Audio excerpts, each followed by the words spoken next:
Can I get a grilled snack wrap with no ranch and a hamburger? What? With what to drink? A Coke? Yep, hang on. A number 1 with a Coke. Why are you using that back window? Because this window's broke. We have nice things. I didn't realize how close we were to Kansas. Just a hop, skip, and a jump. If you got long legs. I happen to have long legs, thank you very much. Long legs, small car.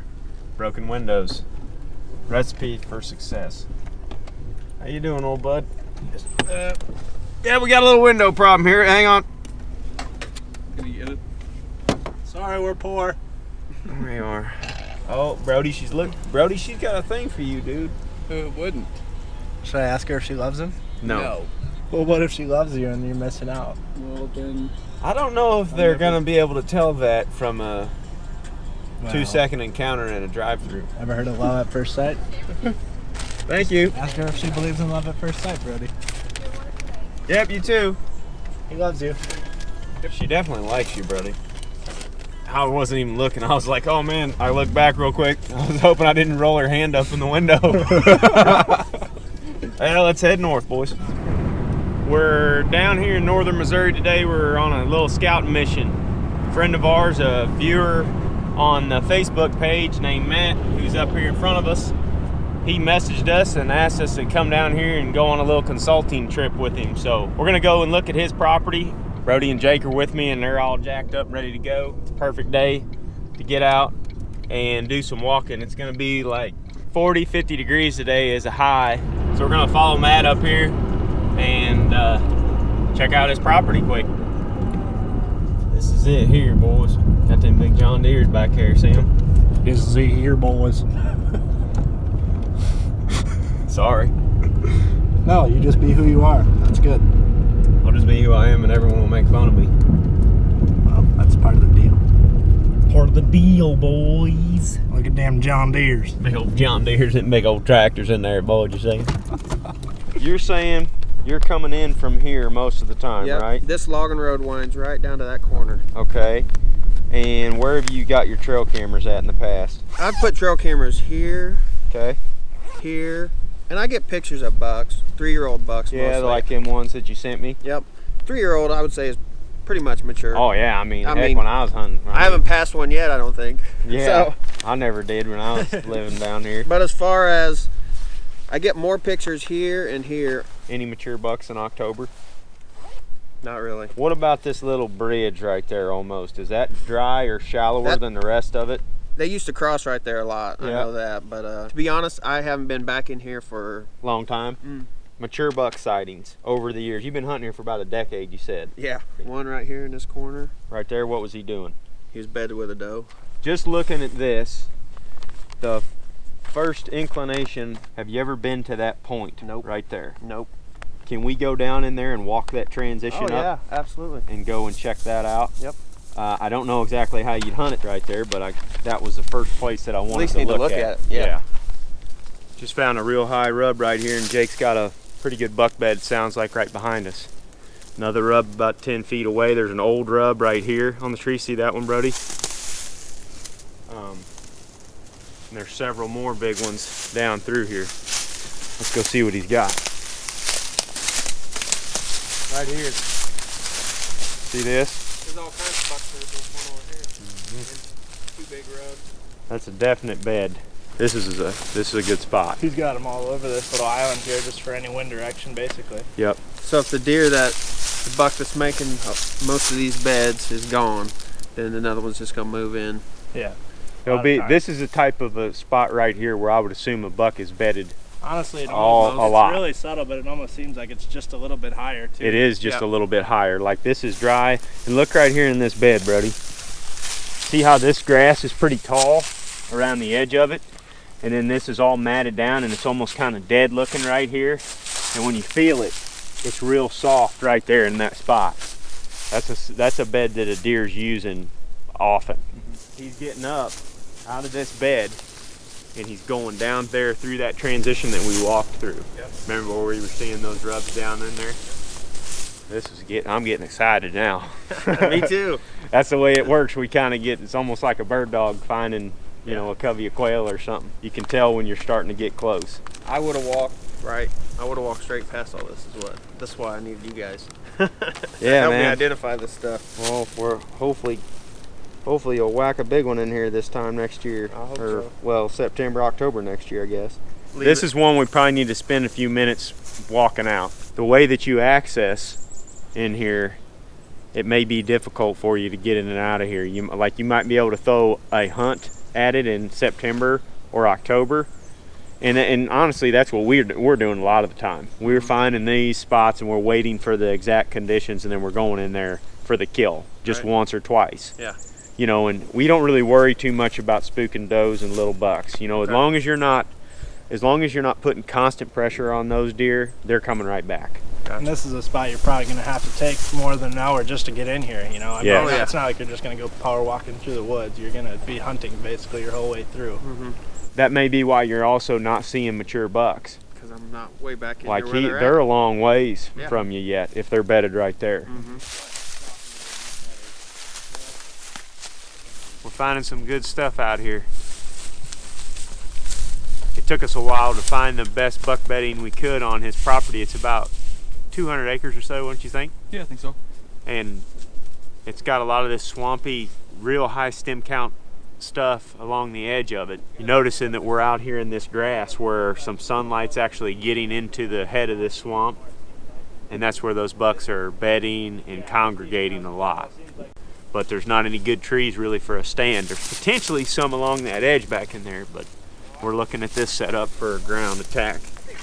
And the beds were back that way, right? Yep, most of the bedding is back that way. The first of it is about 60 yards from us, and the end of it is about 130 yards from us.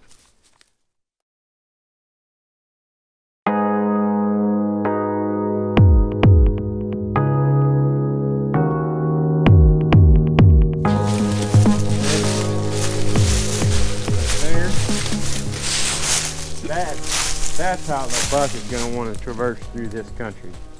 He's going to want to come right down through here somewhere. I can see at the end of it that there's a bed down there. It's worn to the dirt. Whoop.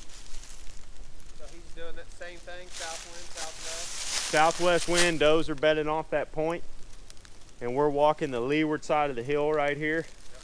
And then down below the does on that second little kind of hump right there is where he's bedding at. There's not a lot of rubs down through here, but there is a few. See, there's another one right here, Brody. Come up here.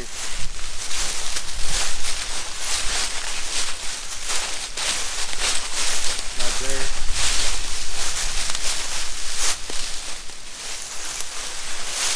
Right here. Otherwise you can't tell. Another one right there, going down to that point. I think we found a buck rub. Look at this thing. Look at how far up here he peeled that bark down. Look at how much force he was pushing on that thing. He must have had bark or something kind of caught up in his burrs and just tore it up. Got hair in it. Old rub right here in the bed. That big rub that we just saw Brody was filming is right back there where Matt's standing. It's about 10 feet away from us. That buck's laying here on this point. He's facing this direction. And you got the field top up there with a west wind. And then he's getting up and he's probably going to meet those does out on the point of that ridge somewhere. Or he's staying down in here. But from this spot right here, I mean, he can watch across that whole bottom down below. Really cool. There is a big trail going both ways along this ridge, and like you said, there's rubs leading right up to the field too. My tree stand is right up there that I hunt the fringes with. Hunt that feeding area. How often do you hunt it? About 3 times a year. Usually to shoot Which a doe. wind direction? Usually I hunt it on a northwest, going that way. But would you see him if he come up down through here? Not at the time of the year I hunt Because it. it's too thick. Yeah, there's too much foliage. I wouldn't be able to see him. He's not gonna come out in that field in that corner. What he's gonna do, my opinion anyway, is he's gonna come off of those beds right there on those points. That point is just right there, I don't know, probably, what is it, 25 yards, Brody? Yeah, probably. He's gonna get up and he's gonna walk this down through here. He's probably hitting a scrape here, or he's going up through there and he's just meandering down through this thick stuff with the wind coming over the top of that field. And then is there a low spot in the field right up there? Well, where this logging road comes out. You know, I mean, he may not pop out in that field until dark. He may only make it, you know, 100 yards in the last little bit of daylight, if not less than that. But, Right. and another thing you gotta consider here too is you may be bumping him off.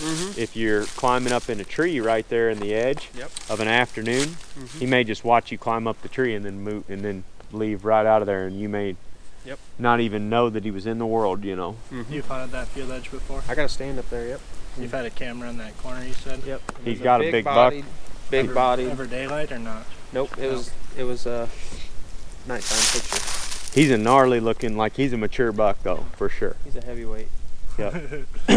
Had to be to make that rub. I'd love to get an arrow on that guy. Well, let's walk up here and look for a stand site. This wind right here is perfect for him to bed on that. Those points. This westerly wind.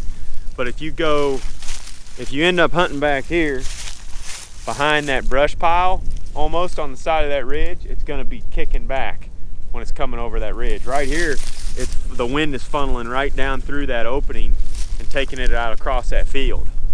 If you go down in there too far, it's going to cut this corner and follow that trail right down to his bed. I wish I had some milkweed to show you, but I bet you if you get too much south in it, it's going to turn right here and go.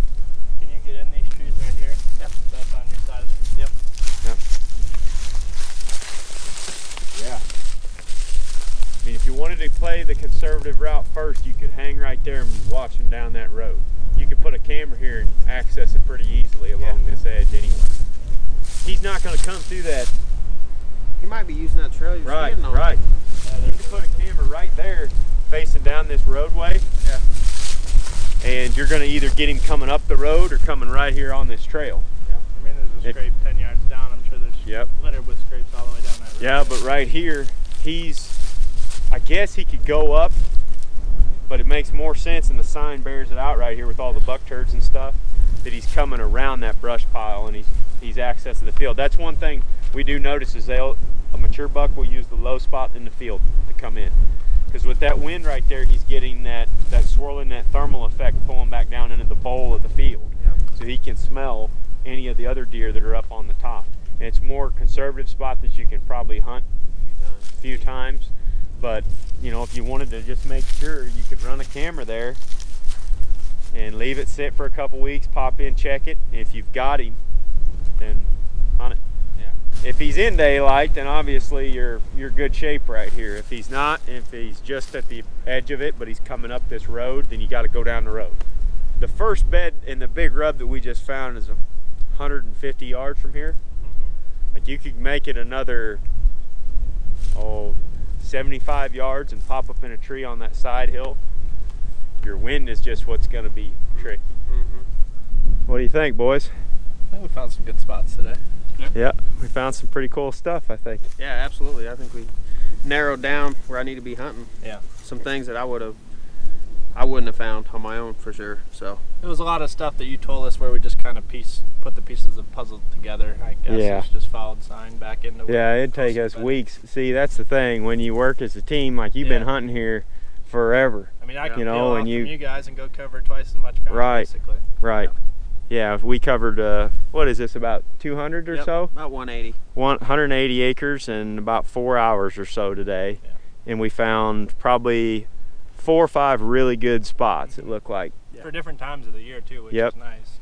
So, Found a couple spots that we think will be real good early season, and then a Yep. couple good rut spots. that was fun. Yeah, it was great. Found some cool stuff. Let me know I when you enjoyed it. shoot one down there, Yeah, man. absolutely. That's going to If I have some luck, you guys will be getting a picture. For be sure. awesome.